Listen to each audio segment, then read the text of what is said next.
मैं आप सबका धन्यवाद करता हूं और आप भाइयों से कहता हूं, अक्सर मैं कहता नहीं कि बैठ जाओ, क्या भेड़ बकरी की तरह खड़े हो यार। बाबा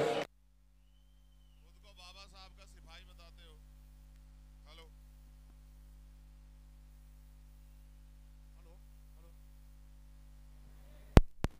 हेलो हेलो हेलो हेलो, आप सब लगाने भी बैठ जाओ, बैठ जाओ, बैठ जाओ, फिर कुछ देर आपसे बात हो जाएगी। बैठ जाओ भाई, आपके लिए चिट्ठी मंगवाएं क्या? मंच पे आज तक कभी खड़े नहीं हुए क्या? गए नहीं मंच पे? एहसास नहीं किया था तो मंच। बैठ जाओ भाई, बस।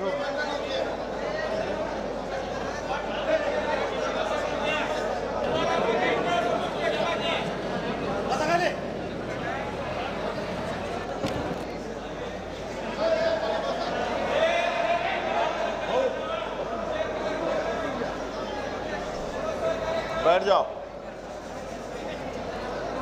जय भीम। हेलो भैया, इसे ठीक कर जाओ। हेलो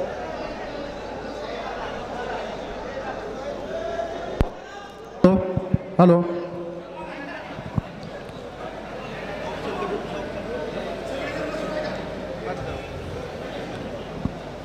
प्यारे साथियों,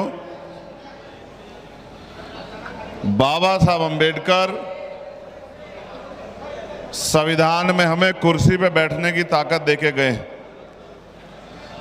ये आज़ादी से पहला समय नहीं है कि हम कुर्सी पे नहीं बैठ सकते हैं, लेकिन अगर हम उनको अपना नेता मानते हैं तो हमें उनकी बातों पे भी चलना चाहिए। ये भेड़ बकरे जैसा माहौल बना के क्यों खड़े हो? ये ऐसे यहाँ खड़े हो, क्या करोगे खड़े हो कैसे? मेरा भी समय खराब कर रहे हो, अपना भी खराब कर रहे हो।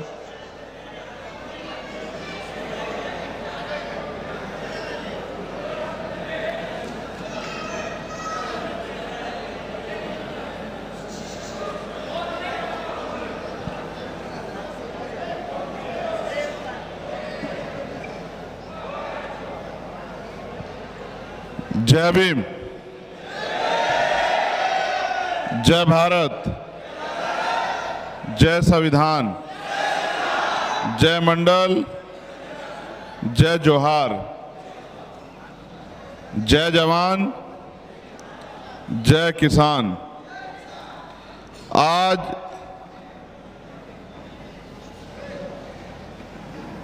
तुलजापुर विधानसभा में भाई प्रहलाद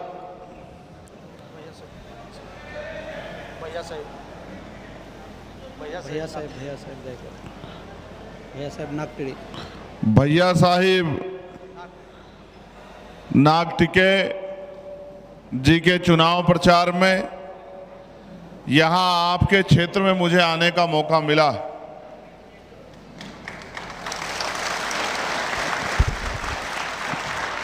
ये सच है कि ये आपका प्यार और यहाँ पे हमारे साथियों की मेहनत ही थी जिसकी वजह से मैं यहाँ आया, वरना 5-6 घंटे का सफ़र करके और फिर वापसी 5-6 घंटे का सफ़र करके अन्य प्रत्याशियों के लिए भी प्रचार करना था। लेकिन क्योंकि आपने यहाँ मेहनत की है, मेहनत करके ताकत बनाई है, उसमें थोड़ा बहुत योगदान मेरा भी हो जाए, इसलिए मैं यहाँ पर आया हूँ। जब मैं यहाँ से जाऊँगा तो हमारे 2-2 प्रत्याशियों की सभा पुणे में है, वहाँ जाके उनके लिए भी प्रचार का काम मुझे करना है। इसलिए मैं 1-1 मिनट को बचाने का प्रयास करता हूँ। सच तो ये है कि आज मैं चुनावी बात कम और आपको तैयार करने की ज़्यादा करूँगा। सम्मानित साथियों, मैं अपनी बात को शुरू करते हुए समय समय पे भारत की धरती पे जन्मे सभी संतों, गुरुओं और महान पुरुषों को नमन करता हूँ। उनमें भी राष्ट्रपिता ज्योतिबा फूले छत्रपति साहू जी महाराज, छत्रपति शिवाजी राजे, माँ जीजाबाई, संत तुकाराम, संत गाडगे जी महाराज, नारायणा गुरु, मान्यवर साहब श्री काशीराम और करोड़ों करोड़ों देशवासियों को, महिलाओं को इज्जत की जिंदगी दिलाने वाले, भारत को संविधान देने वाले डॉक्टर बाबा साहब अम्बेडकर को मैं आज याद करता हूं। मैं समझता हूं कि भैया साहब नाक टिके अपने काम को जिम्मेदारी से कर रहे हैं, लेकिन कोई भी अकेला व्यक्ति कामयाब नहीं हो सकता, क्योंकि ये लोकतंत्र है, लोकशाही है। लोकशाही में तो लोगों को तैयार करना पड़ता है। जैसे मैं आज कोशिश करूंगा कि बहुत लंबा चौड़ा भाषण देने की बजाय आपको चुनाव में किस तरह काम करना है उसके लिए मैं आपको तैयार करूंगा। अभी आपको लगता है कि ये मंच पर बैठने से इज्जत बनती है, ये मंच पर बैठने से इज्जत नहीं बनती, काम करने से इज्जत बनती है। जो जैसा काम करेगा समाज में उसकी ऐसी इज्जत होगी। अगर मंच पे बैठने से इज्जत होती तो जो सामने लोग बैठे हैं ये भी इज्जतदार लोग हैं, इनका भी सम्मान है। तो ऐसा नहीं है कि इधर वालों की इज्जत है, इधर वालों की नहीं है। मंच पे उन लोगों को बिठाया जाता है जिनसे उम्मीद की जाती है कि वो तैयार लोग हैं और वो लोगों को तैयार कर सकते हैं। लेकिन आप देखो जिस तरह मंच का माहौल है और जिस तरह मंच पे हमारे साथी अनुभवीहीन होने का प्रयास दिखावा कर रहे हैं, उससे ये पता लगता है कि अभी लड़ाई बहुत दूर है। आप ये महसूस कीजिए, जब हमें कुर्सी पे बैठने का अधिकार नहीं था तब हम कुर्सी पे बैठने के लिए संघर्ष करते थे। आज हमें कुर्सी मिलने के बावजूद हम लोग कुर्सी पे नहीं बैठ पा रहे हैं। ये हमारे लिए चिंता का सवाल है। मैं ये समझता हूँ कि महाराष्ट्र में ऐसा क्या है कि हमारे लोग राजकाज में नहीं आ रहे हैं। आज मुझे एहसास होता है कि यहाँ ट्रेनिंग कार्यक्रम कमजोर है। अगर ट्रेनिंग कार्यक्रम अच्छा होता तो आज हमारे लोग यहाँ राजकाज में होते, सरकारों में होते और प्रदेश बाबा साहब अम्बेडकर की विचारधारा पे चल रहा होता। लेकिन क्योंकि हमारे लोग उस तरह से तैयार नहीं है, इसका खामियाजा हम लोगों को भुगतना पड़ रहा है। आप क्या समझते हैं, राजनीति बच्चों का खेल है? नहीं, राजनीति ज्ञान के दम पे होती है, राजनीति विचार की शक्ति के दम पे होती है, राजनीति व्यवहार से होती है, राजनीति उद्देश्य के प्रति होती है, राजनीति लक्ष्य के साथ होती है। जब हम पे लक्ष्य नहीं है, हम पे उद्देश्य नहीं है, हम पे विचार नहीं है, हमारे अंदर अनुशासन नहीं है, तो फिर हम पे शासन कैसे आ जाएगा? हमें शासन करने के लिए पहले हमें शासन पाने के लिए पहले शासन करने के लिए तैयार होना पड़ेगा। मैं अपने छोटे भाई भैया साहब नाक टिके की जो यहाँ से उम्मीदवार है उनकी हिम्मत की दाद देता हूँ कि उन्होंने बहुत मेहनत की है और मेरी इच्छा थी कि मैं ज़्यादा समय यहाँ रहूँ, लेकिन क्योंकि अगर आप लोग सड़क पे ना खड़े होके यहीं तैयार मिलते और जिस तरह से अभी मैं अपनी बात रख रहा हूँ बिल्कुल माहौल अच्छा होता, मैं एकदम आता अपनी बात रखता तो 40-50 मिनट आपको समझाने का काम करता। लेकिन क्योंकि आप उधर चले गए तो हमारी 20-25 मिनट तो बैठने बिठाने में खर्च हो गई। हम ये नहीं समझे कि भाई हमें और भी अपने कामों को पूरा करना है, तो इस वजह से हमारा कार्यक्रम लेट से शुरू हुआ। मैं बस आपसे कहना चाहता हूँ, आप चाहते हो कि भैया साहब यहाँ से जीतें? कितने लोग चाहते हो? जरा हाथ खड़ा करो। ऐसे गीदड़ों की तरह, बिल्लियों की तरह इस तरह के नारे लगा के कोई जीतता देखा है क्या आपने? है? कभी आपने किसी जंग में भेड़ बकरियां जीतती देखी है क्या? जंग के मैदान में योद्धा उतारे जाते हैं और एक से एक कौशल योद्धा उतरते हैं और वो कौशल योद्धा जीत तय करता है। भेड़ बकरियां कभी नहीं जीतती है। तो मेरा ये मानना है, अगर आप चाहते हैं तो अगली 10 मिनट मेरी बात पे गौर कर लेना। मैं आपको गारंटी देता हूं कि आप चुनाव जीत जाओगे। और अगर जो बात मैं आपसे कह के जाऊंगा आपने उस पर अमल कर लिया तो फिर मैं गारंटी देता हूं कि जितना दम अंबेडकरवादियों में है, जितना दम नीले पटके वालों में है, जितनी समर्पण बाबा साहब अम्बेडकर के बच्चों में है, इतना किसी और में नहीं है। अब आपको करना यह है, अभी तक आपने खूब प्रचार प्रसार किया, नारे लगाए, लेकिन सिर्फ नारे और प्रचार से काम नहीं चलता। अब तो सबको पता लग गया कौन कौन लड़ रहा है। अब आपको किसी को भी अपने आप को आम आदमी नहीं समझना, आपको सबको अपने आप को भैया साहब समझना है। आपको ये समझना है कि चुनाव ये नहीं लड़ रहे हैं, चुनाव हम लड़ रहे हैं, और जब हम चुनाव लड़ रहे हैं तो चुनाव कैसे जीतना है।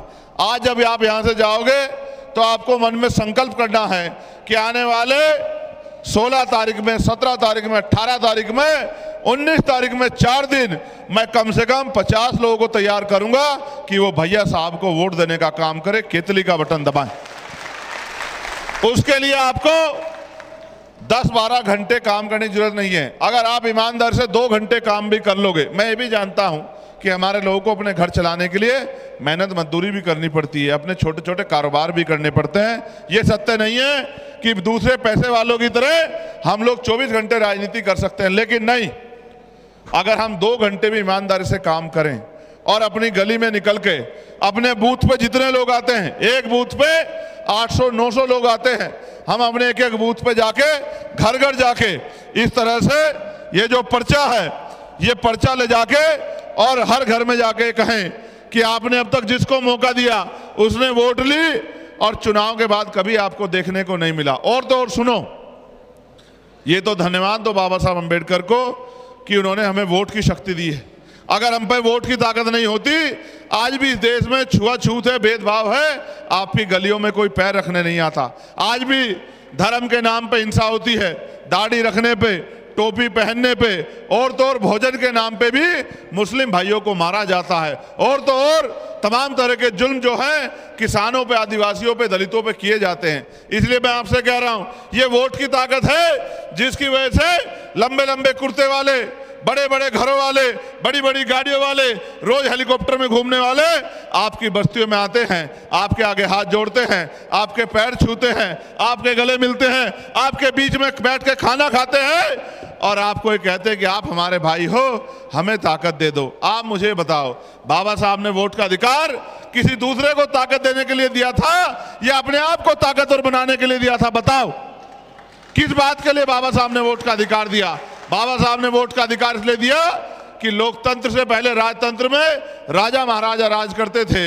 राजा जी की रानी की पेट से जो जन्म लेता था उसके माथे पे लिखा होता था कि ये योग्य हो या ना हो, पढ़ा लिखा हो ना हो, ये राज करेगा।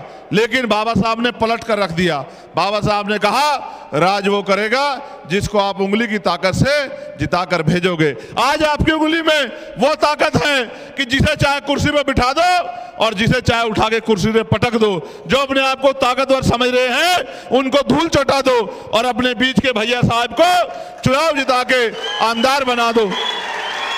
प्यारे साथियों, तो आपको करना ये है, आपको इस पर्चे को लेके घर घर जाना है और लोगों को ये बताना है कि अगर आपको अपने बच्चों का, अपने क्षेत्र का भविष्य उज्जवल बनाना है, अच्छी सड़कें बनानी है, बिजली पानी आसानी से मिल जाए ये व्यवस्था करनी है, अच्छे स्कूल बनाने हैं, अच्छे कॉलेज बनाने हैं, अच्छी यूनिवर्सिटियां बनानी हैं, अच्छे हॉस्पिटल बनाने हैं, उनमें इलाज की व्यवस्था करानी है, अच्छी सड़कें बनानी है, रोजगार के साधन लगाने हैं, और ये जो जुल्म होता है जुल्म को रोकना है, तो आप हमारा साथ दीजिए, आप हमें एक मौका दीजिए। वो पूछेंगे आप कैसे कर दोगे, तो आप कहना कि 20 तारीख को आप केतली का बटन अपने परिवार के सही दबा देना और बाकी जिम्मेदारी भाई भैया साहब और हमारे दूसरे भाई चंद्रशेखर आजाद पे छोड़ देना।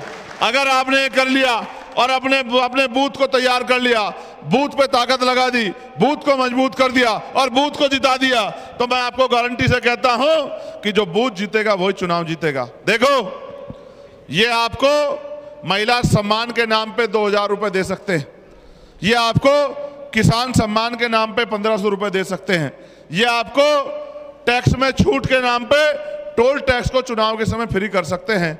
लेकिन अगर आप इनसे कहो, जो बाबा साहब हमें रास्ता दिखा के गए कि शिक्षा शेरनी का वो दूध है जो पिएगा उसको दहाड़ेगा, कहा नहीं कहा बाबा साहब ने? क्यों भाई कामले, कहा नहीं कहा? बाबा साहब ने कहा शिक्षा शेरनी का वो दूध है जो पिएगा वो दहाड़ेगा।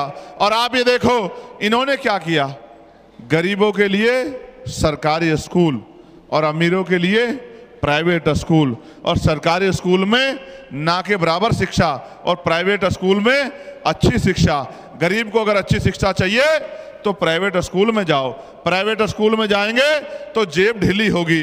जिनके पास खाने को रोटी नहीं, पहनने को कपड़े नहीं, सर पे छत नहीं, पीने को पानी नहीं, वो अपने बच्चों को अच्छी शिक्षा कैसे दिलाएंगे? जब अच्छी शिक्षा नहीं मिलेगी तो उनके बच्चे डॉक्टर, इंजीनियर, IAS, IPS, वकील, जज, पटवारी, सेक्रेटरी, ADM, DM कैसे बनेंगे? जब वो नहीं बनेंगे तो वो क्या करेंगे? वो मजदूरी करेंगे, वो गटर में उतरेंगे, वो सीवर में उतरेंगे, वो मैला उठाएंगे, वो ठेकेदारी का काम करेंगे, वो खेतों में काम करेंगे, वो फैक्ट्रियों में, कंपनियों में काम करेंगे, और इतने कम पैसे में गरीबी में पैदा होंगे और गरीबी में मर जाएंगे। अगर जीवन को बदलना है तो बाबा साहब अम्बेडकर ने कहा political power is the master की। राजनीतिक सत्ता वो चाबी है कि आपकी सारी परेशानियों का हल कर देगी। फिर आपको दोहरा रहा हूं, political power is the master की, यस इट इज मास्टर की by which you can open each and every door for progress.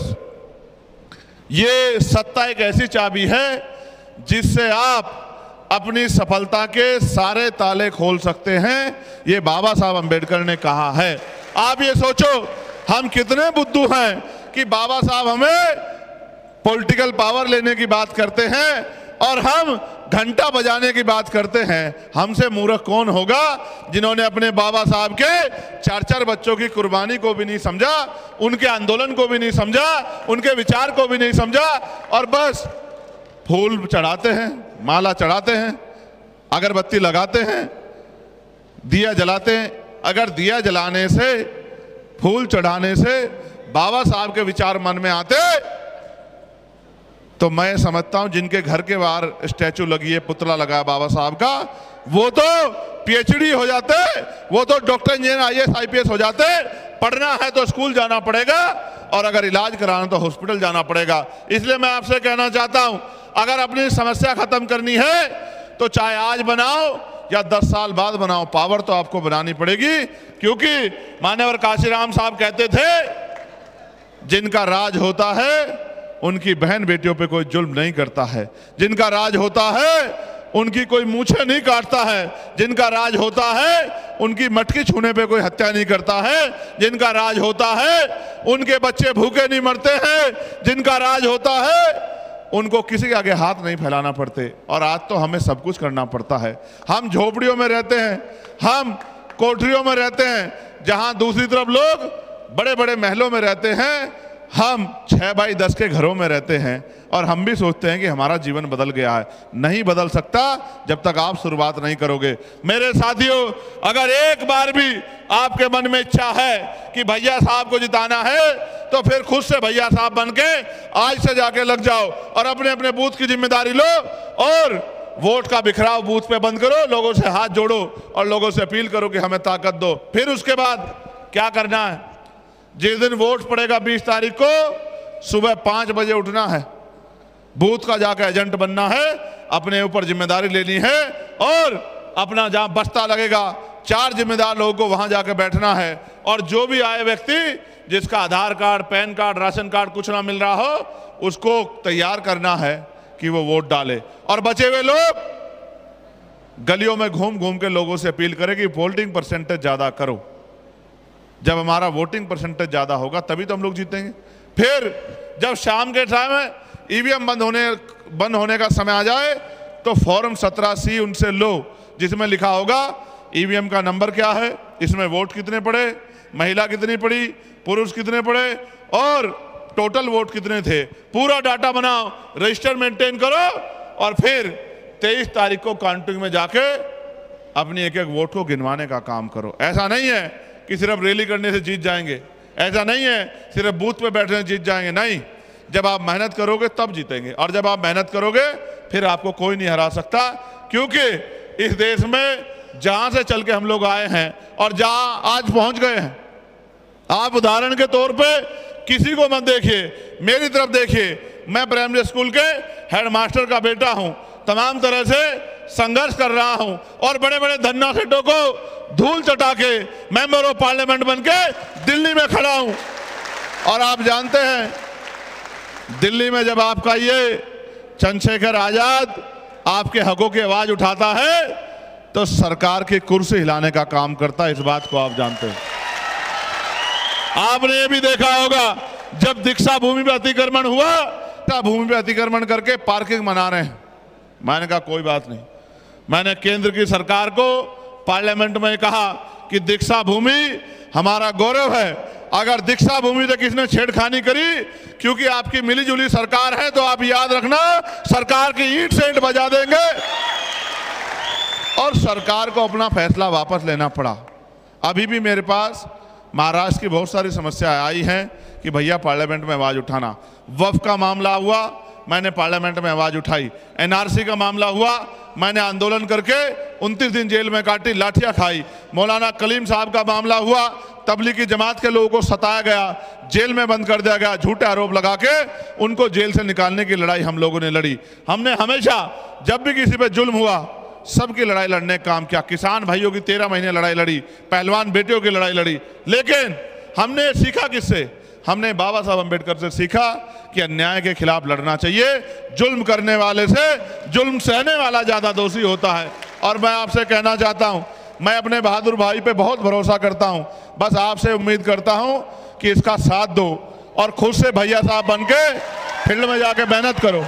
और अगर आपने 4 दिन ये काम कर लिया तो मैं लिख के देता हूं कि फिर आपकी जीत सुनिश्चित हो जाएगी, आपको कोई रोक नहीं सकता। कुछ साथी यहाँ दूसरी पार्टियों के आज हमें समर्थन दे रहे हैं। मेरी जानकारी में ये बात आई है, मैं उन भाइयों से कहूँगा कि वो इस तरफ आ जाएं। मैं उनके समर्थन की घोषणा भी कर दूंगा, जिससे कि हमारा काम आसान हो जाए। क्योंकि अभी मुझे पुणे लौटना है और वहाँ पर 2 सभाएं हैं। और आप जानते हो 10 बजे तक ही प्रचार होता है, 10 बजे के बाद प्रचार नहीं होता है। कुछ मजबूरियाँ ना होती तो मैं कई घंटे आपके बीच बिताता। लेकिन मैं ये वादा आपसे करता हूँ कि अगर आपने मेहनत करके सीट जिता दी तो मैं आपका धन्यवाद करने के लिए यहाँ बहुत जल्द भी आपके बीच में जरूर आऊँगा। तो जो समर्थन वाली टीम है, मैं उनसे आग्रह करूँगा कि वो आ जाएं और आके यहाँ अपना समर्थन पत्र हमें दे दें। हम उनका धन्यवाद कर दें और हम उनको विश्वास दिला दें कि जहाँ आपका पसीना पड़ेगा हम लोग खून देने का काम करेंगे, भाईचारा निभाने का काम करेंगे। आज जो हमारे साथ खड़ा है हम उसके साथ खड़े हैं और उसका हाथ किसी भी कीमत पर नहीं छोड़ेंगे। इस बात का मैं आपको विश्वास दिलाता हूं। आ जाओ, इस तरफ आओ, इस तरफ तेजी से चलो, तेजी से चलो, जल्दी चलो, तेजी से आ जाओ भाई, तेजी से आ जाओ, आ जाओ।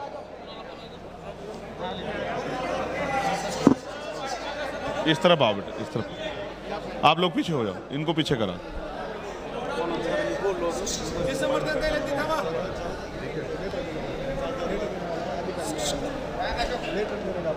लेटर वो मेरी गाड़ी पे ले जाओ उनको। मेरी अभी चुपचाप चल जाओ, गाड़ी पे जाके खड़े हो जाओ, गाड़ी पे ले लो। ठीक, कोई लेटर है हमारा? लेटर नहीं भाई, उनको तो रखो, जिसके नाम पे समर्थन दे रहे हैं उनको तो पार्टी शहर जिला उस्मानाबाद से दे रहे हैं भाई साहब।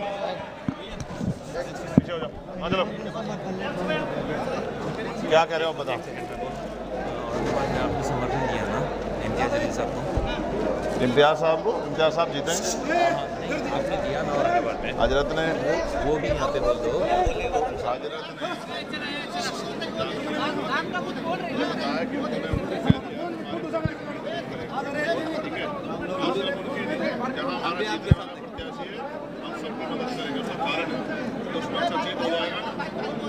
साजिशें करने लगेगा, इल्जाम लगाने लगेगा।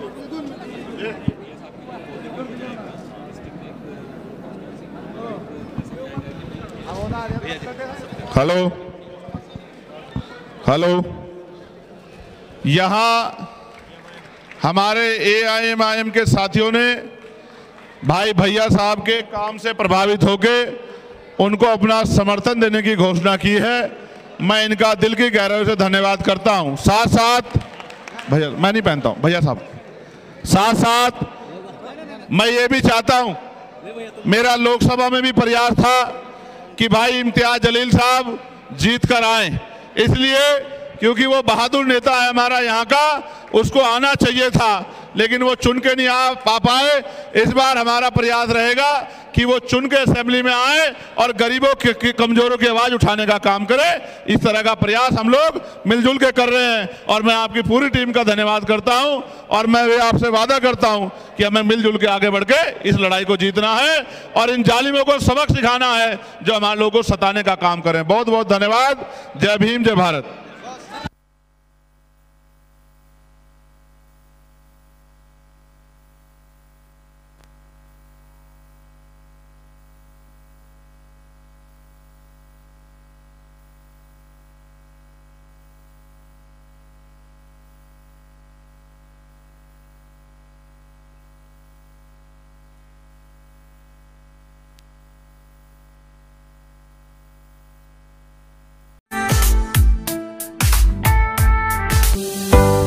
आपल्या प्रत्येक सोहळ्याला अगदी 4 चांद लावण्यासाठी, प्रत्येक इव्हेंटला अविस्मरणीय बनवण्यासाठी आम्ही आहोत आपल्या सेवेत।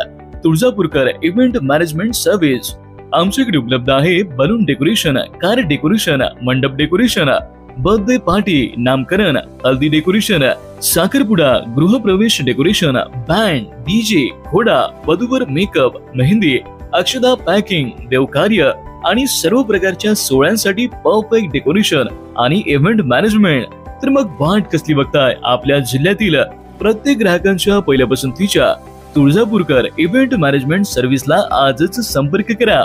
सागर बनसोडे 9922 85 55 67, शाहीन शेख 95 27 33 13 17।